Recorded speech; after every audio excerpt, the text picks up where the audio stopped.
काल एक आमदारांनी एक स्टेटमेंट दिला की औरंगजेबनी जे प्रशासन चालवलं, जे राजा म्हणून काम केलं, ते खूप चांगलं काम केलं. त्यांना एक गोष्टी लक्षात आणून देते की ज्या पद्धतीने त्यांनी हे स्टेटमेंट दिलंय, त्यांनी एकदा जाऊन छावा पिक्चर पाहून घ्या आणि त्याच्यामध्ये जे इतिहास आहे आणि जे इतिहास आम्हाला शिकवलेला आहे की संभाजी महाराजांवर अत्याचार करणारा हा औरंगजेब होता, त्यांचे डोळ्यापर्यंत सड्या टाकणारे हे औरंगजेबाने केलं होतं.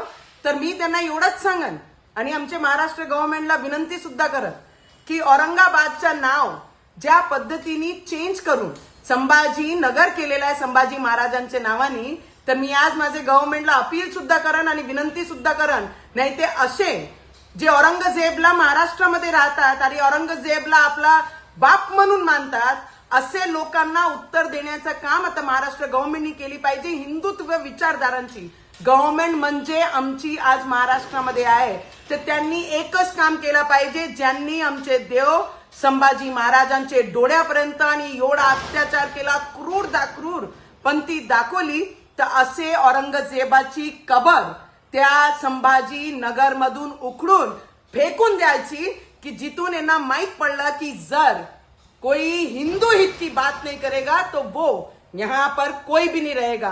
तर ज्यांना प्रेम आहे ना औरंगजेबासोबत, आमची सरकार उखडून फेकून देईल. ज्यांना प्रेम आहे औरंगजेबावर, त्यांनी आपल्या घरावर जाऊन घराच्या आतमध्ये औरंगजेबची कबर सजून घ्या. जय महाराष्ट्र.